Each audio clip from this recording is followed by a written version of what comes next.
What's up?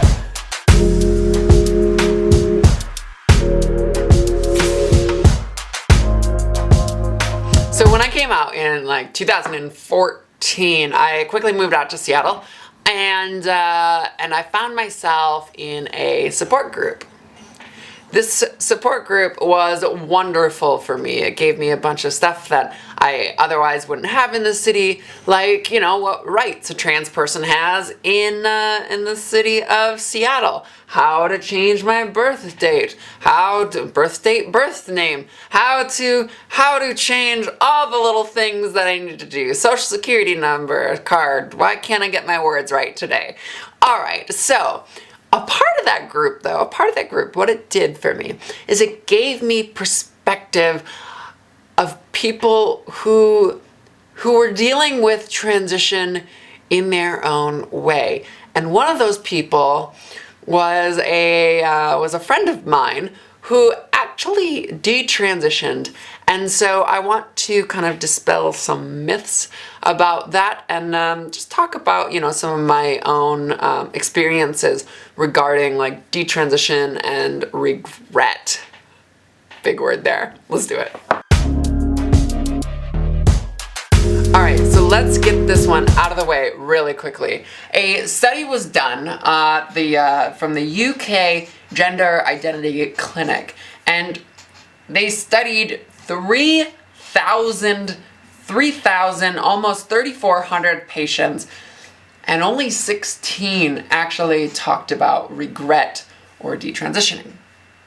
Okay, so 12 of that 16, 12 people attributed it to social pressure, and only 3 detransitioned with no intent either.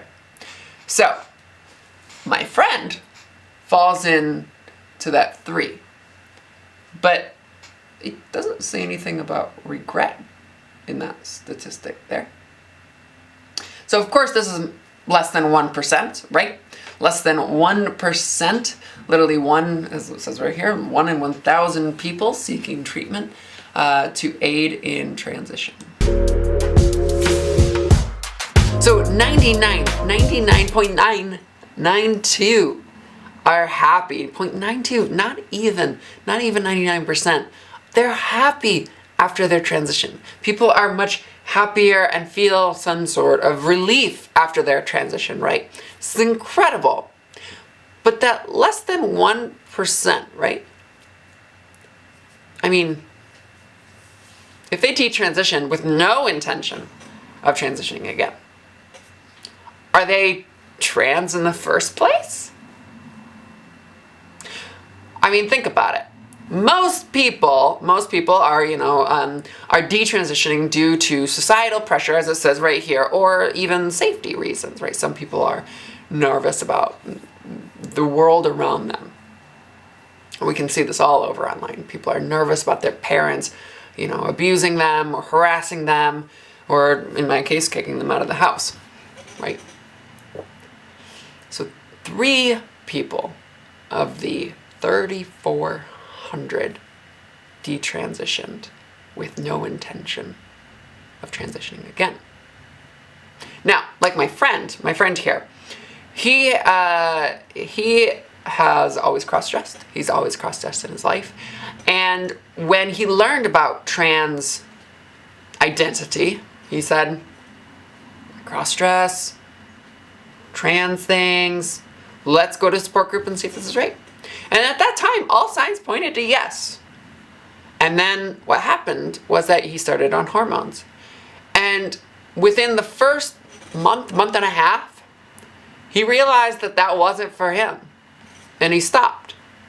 There is this fear among parents of young trans kids and just like general idea that in society, people are going to transition and then that's the permanent choice. There's no more. You can't do it. You can't go back, right? Well, you can. I mean, you're going to know pretty quickly once you start developing if you're trans or not, right? Once your mind starts changing and how you perceive the world. I mean, once those changes start to take effect, they're not permanent. They can go back, surgeries. Yeah, they're permanent. But by that time, I mean, you're pretty damn sure that you're trans, right?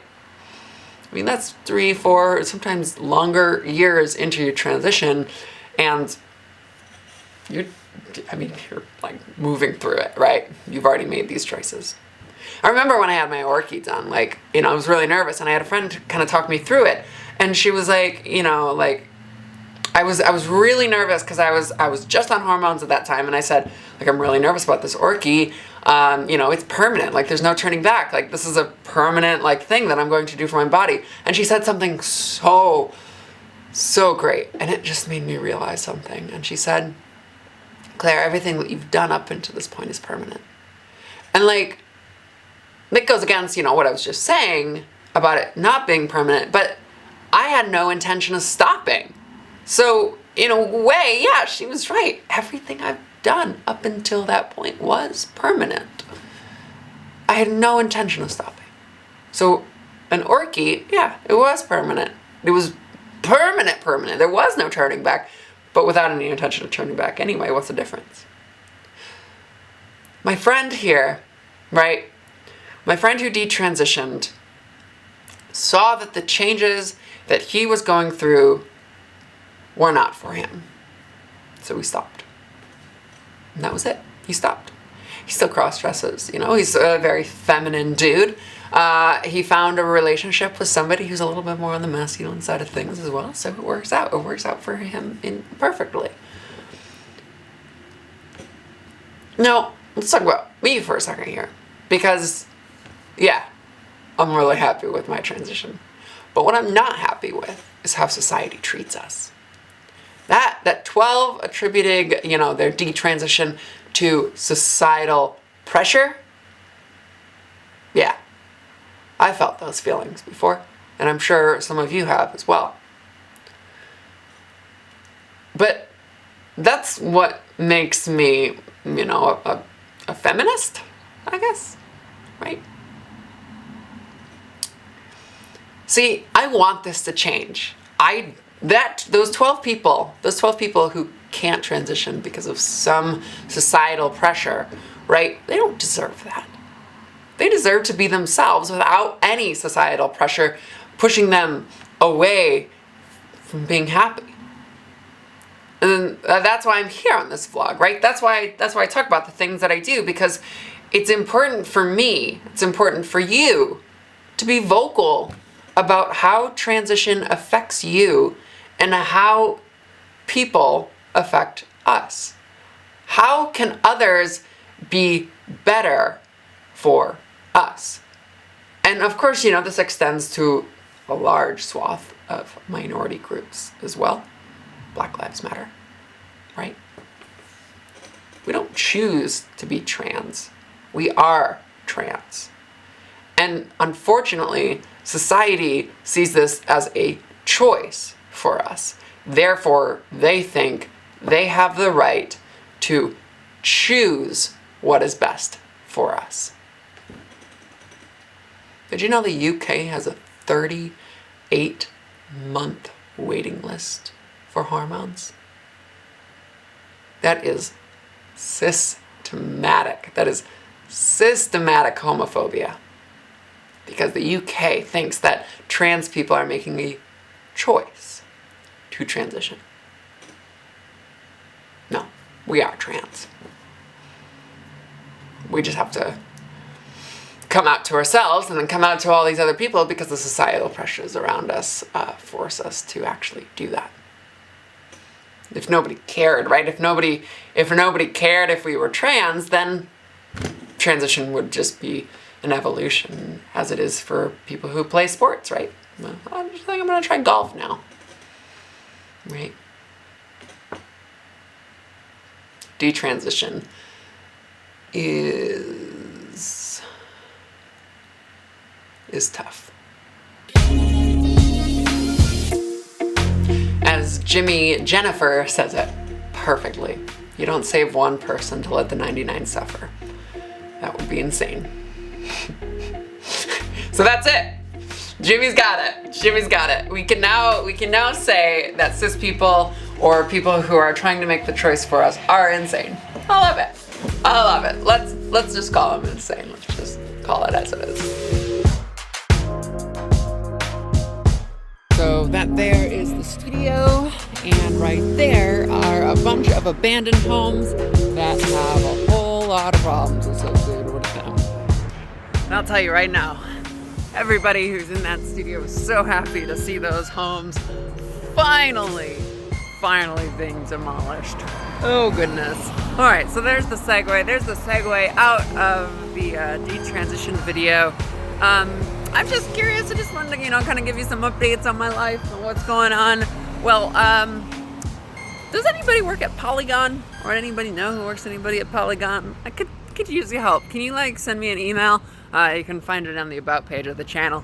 We'll talk about it over there, but if you work at Polygon or know somebody who works at Polygon, or really anybody who works at a big gaming magazine, I would really appreciate your help here. Read between the lines. There's something I'm releasing, and I need some favors. So that's coming up. I mentioned in my last video that I have a new song coming out. You should be seeing some changes here happening today or on Monday.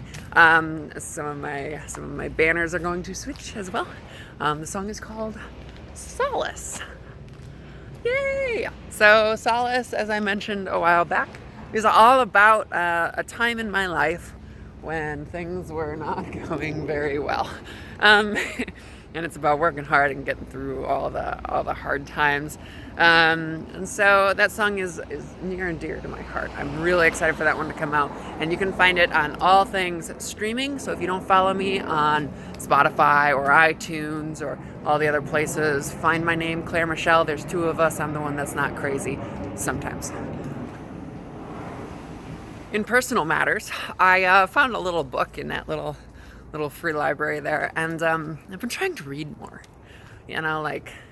It's been something that I've let go from my life. I used to read all the time as a teenager, and now obviously I don't.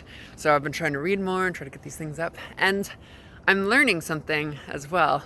The basic thing about books is that you can get different perspectives on your life and who you are, and and just in the world in general. But what I didn't realize I was missing in my life was the experience of childhood as a female-bodied, female-perceived person, and I'm missing it. I'm missing it a lot. I didn't realize how much I'm missing it. So I've been craving books. Talk about the female experience in just different ways, and try to understand life from a different perspective. Things that I should have been taught as a young girl. I was not. So I've been reading more books with feminine protagonists and written by feminine female authors. Ooh, there's a huge reverb there.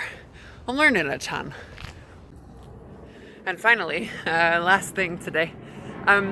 I started taking acting classes. I know, right? I started taking acting classes. Well, I've never acted before. I mean, I did act once. I played Danny in Grease in high school. That was an interesting time. But never acted before, and I felt that I thought I should take some acting classes and just try to better understand the role of an actor on set. I've directed films in the past, so I figured it would be good to have that perspective as well, other than just looking for what I need in a character, but also understanding what the actor has to give or has to understand to give me that feeling or emotion that I ask for as a director. So it's been interesting. It's been insightful, because the only other time that I've directed acted something besides for the high school one, I broke down. If you know Jai, she was in the room, and it was atrocious. It was so bad, and so I realized that I needed to go and face those fears and try to understand myself better and why I was dealing with such like insecurities about that. So I started taking acting classes. I'm liking it so far. I'm liking it. It's cool. It's all right. So that's all I got today. Thank you for going on a walk with me and hearing some of my thoughts about detransition and my experiences about it as well. If you enjoy this channel, if you enjoy my banter, click the subscribe button down below. I think it's like right next to the like button. You can click that button as well. That's really cool. I really like it when you click the like button. And leave a comment, especially if you know somebody who works at a video game place or video game journalism, something or other. Really am looking for that one. All right, that is all I got for you today. Thank you for being here with me this week, and I'll see you in the next one.